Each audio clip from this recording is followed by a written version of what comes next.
रघुवीर सहाय की भाषा की जीवंतता पर विचार करते हुए वात्स्यायन ने कहा, मतलब आगे ने कहा है, एक उल्लेखनीय बात कही है कि अपने छायावादी समवयस्कों के बीच बच्चन की भाषा जैसे एक अलग आस्वाद रखती थी और शिखरों की ओर न ताककर शहर के चौक की ओर उन्मुख थी, उसी प्रकार अपने विभिन्न मतवादी समवयस्कों के बीच रघुवीर सहाय भी चट्टानों पर बैठकर नाटकीय मुद्रा में बैठने का मोह छोड़ साधारण घरों की सीढ़ियों पर धूप में बैठकर प्रसन्न है। जाहिर सीढ़ियों पर धूप में उनकी एक कविता है, कविता संग्रह का नाम है। तो भाषा के संदर्भ में वो शिखरों की ओर न ताककर जो चौक की ओर उन्मुखता है रघुवीर सहाय की, वो उनकी भाषा को जो है बोलचाल यानी आम जनता की बोलचाल से जोड़ती है। और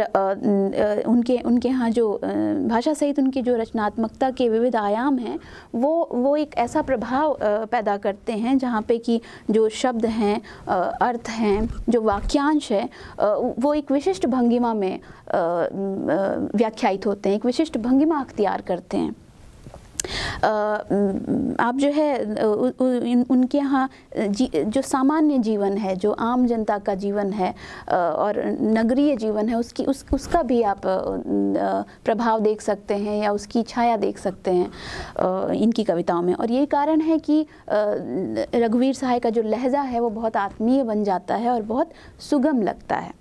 रघुवीर सहाय की भाषा का एक महत्वपूर्ण विशेषता उनकी जो व्यंग्यात्मकता है, जो कि सपाट बयानी में व्यंग्य कह सकते हैं उसको, या सपाट बयानी के चोले में व्यंग्य जो है रचते हैं रघुवीर सहाय। तो उसको जो है कहते हैं कि जो व्यंग्य है वो अक्सर वक्रोक्ति जो है वो उसका रूप लेकर आता है, लेकिन इनके यहाँ ऐसा नहीं है। आप बहुत बातचीत के लहजे में इनके यहाँ व्यंग्य को देख सकते हैं, और ऐसा नहीं है कि उसकी व्यंग्यात्मकता, उनकी कविताओं की व्यंग्यात्मकता की जो धार है वो कमज़ोर पड़ती है कहीं से भी इस सपाट बयानी या बातचीत के लहजे से। उदाहरण ले सकते हैं, हंसो हंसो जल्दी हंसो की कविता है। बेहतर है कि जब कोई बात करो तब हंसो, ताकि किसी बात का कोई मतलब ना रहे, और ऐसे मौक़ों पर हंसो कि जो अनिवार्य हो, जैसे गरीब पर किसी ताकतवर की मार, जहाँ कोई कुछ नहीं कर सकता सिवाय उस गरीब के सिवाय, और वह भी अक्सर हंसता है। हंसो हंसो जल्दी हंसो, इससे पहले कि वह चले जाएं। उनसे हाथ मिलाते हुए नज़रें नीची किए, उसको याद दिलाते हुए हंसो कि तुम कल भी हंसे थे। दूसरा सप्तक में रघुवीर सहाय ने अपनी काव्य भाषा के विषय में स्वयं लिखा है कि भाषा को भी साधारण बोलचाल के निकट लाने की कोशिश रही है, मगर इसमें भी कहीं कहीं भाषा की फिजूल खर्ची करनी पड़ी। बहरहाल इस तरह की कोशिशें विचार वस्तु के दिल और दिमाग में उतरने के तरीके पर निर्भर रहेगी, और ज़रूरी है कि हम अपनी अनुभूति को उसी प्रकार सुधारें ताकि कविता भी वैसी ही जानदार हो सके जैसी कि वास्तविकताएं जिनसे हम कविता की प्रेरणा लेते हैं। विचार वस्तु का कविता में खून की तरह दौड़ते रहना कविता को जीवन और शक्ति देता है, और यह तभी संभव है जब हमारे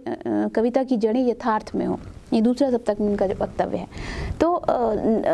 यहाँ पे हम देखते हैं कि उनका खुद का एक प्रयास है कि उनकी कविताएं जो हैं वो बोलचाल के निकट रहें, क्योंकि जैसा पीछे मैंने बताया कि वो चाहते हैं कि वो जो कहना चाह रहे हैं पाठक जो है वही समझे और उससे इतर ना जाए। तो इसका एक सचेत प्रयास इनकी कविताओं की भाषा में दिखता है।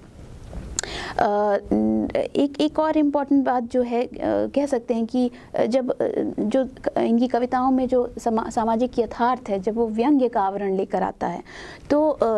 वो पाठक को लगातार एक बेचैन संतुष्टि से भरता चलता है, एक बेचैनी भी पैदा करता है उस संतुष्टि के साथ कि कम से कम हमारी बात तो हो रही है। और जो इसका कारण ये भी कहा जा सकता है कि जो यथार्थ है या जो कथ्य है या विषय वस्तु है कविताओं की, वो व्यंग्यात्मकता के लिहाज से सटीक हैं। एक अन्य कविता का उदाहरण ले सकते हैं, यह है बुद्धिजीवी का वक्तव्य। मरने की इच्छा समर्थ की इच्छा है, असहाय जीना चाहता है, आओ सब मिलकर उसे बस जीवित रखें। सब नष्ट हो जाने की कल्पना शासक की इच्छा है, आओ हम सब मिलकर उसे छोड़ बाकी सब नष्ट करें। सुंदर है सर्वनाश, वही सर्वहारा के कष्टों को सार्थक करता है और हमारे कष्टों को मनोरंजक भी। ये कविता है बुद्धिजीवी का वक्तव्य। तो यहाँ पे आप देख रहे हैं कि रघुवीर सहाय जिस सामाजिक विद्रूपता की तरफ इशारा कर रहे हैं वो एक बुद्धिजीवी के नज़रिए से उस सच्चाई को देख रहे हैं। वहाँ पे वो सिर्फ समाज पर या समाज के अलग अलग आयामों पर व्यंग नहीं बल्कि खुद को भी उसमें समाहित करते हैं, खुद पर भी वो सवाल उठाते हैं कि जब वो कहते हैं कि और हमारे कष्टों को मनोरंजक भी, तो एक तो वो उस बुद्धिजीवी वर्ग में खुद को शामिल करते हैं और दूसरा खुद पर भी सवाल उठाते हैं। तो किसी साहित्यकार की रचनात्मकता का ये चरम कहा जाना चाहिए कि अगर वो व्यंग्य कर रहा है या वो समाज पर कटाक्ष कर रहा है किसी समाज के किसी भी पहलू पर, तो उस कटाक्ष में अगर वो भी शामिल होता है, उस बुद्धिजीवी वर्ग में अगर वो शामिल हैं, तो वो खुद को भी उस व्यंग्य से या उस व्यंग्यात्मकता की धार से बचाते नहीं हैं बल्कि खुद पर भी वो सवाल उठाते हैं। अंत में जो पंक्ति है वो फिर से और हमारे कष्टों को मनोरंजक भी। तो ये जो तीखापन है इनके यहाँ व्यंग्य का, ये एक्चुअली खुद को भी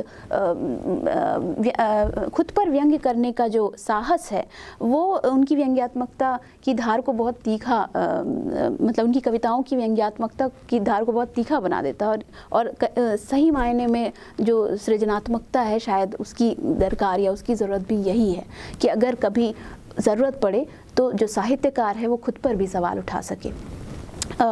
इसके अलावा अधिनायक कविता जो कि बहुत बेहद चर्चित कविता है उनकी, लेकिन पूर्ववर्ती कविता है, मैं कहूँगी कि अधिनायक उनके व्यंग्यात्मक कविताओं का चरम कही जा सकती है, हालांकि वो पूर्ववर्ती कविता है। उसका उदाहरण लें, कोट करूँगी, राष्ट्रगीत में भला कौन वह भारत भाग्य विधाता है, फटा सुथन्ना पहने जिसका गुण हर चरना गाता है, मखमल टमटम बल्लम तुरही पगड़ी छत्र चवर के साथ, तोप छुड़ाकर ढोल बजाकर जय जय कौन कराता है। यहाँ आप देखेंगे कि एक दोहरी सामाजिक व्यवस्था पे इससे तीखा व्यंग्य नहीं हो सकता कि हम अपनी प्राथमिकताओं को भूलकर उस भाग्य विधाता के गुणगान पर वो मतलब एक ऐसी सामाजिक व्यवस्था जो कि हमारी जो प्राथमिक समस्याएं हैं, जो दिक्कतें हैं, उनको छोड़कर उस भाग्य विधाता के गुणगान को मजबूर कर रही है, जिसके बारे में शायद ही उस व्यक्ति को पता है जो गुणगान कर रहा है। वो फटा सुथन्ना पहने हुए है और उसको और गुणगान कर रहा है और शायद ही उसकी जो हालत है, उसके जीवन की जो विसंगति है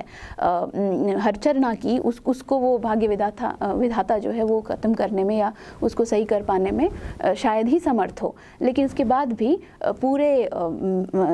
अनुशासन के साथ वो रस्म अदायगी होती रहती है। तो ये जो व्यंग्य है, ये तीखापन जो है, वो तीखेपन का उनकी व्यंग्यात्मक कविताओं के तीखेपन का चरम कहूँगी मैं कि वो अधिनायक कविता में हमें दिखता है। इसके अलावा जो है जाहिर है ये कहने की ज़रूरत नहीं है कि ये सारी जो अलग अलग भंगिमाएँ उनकी भाषा उनकी कविताओं की है, वो उनके भाषाई कौशल या भाषा की विशिष्टता के कारण है, जो कि रघुवीर सहाय सचेत रूप से शायद उसको संभव बनाते हैं।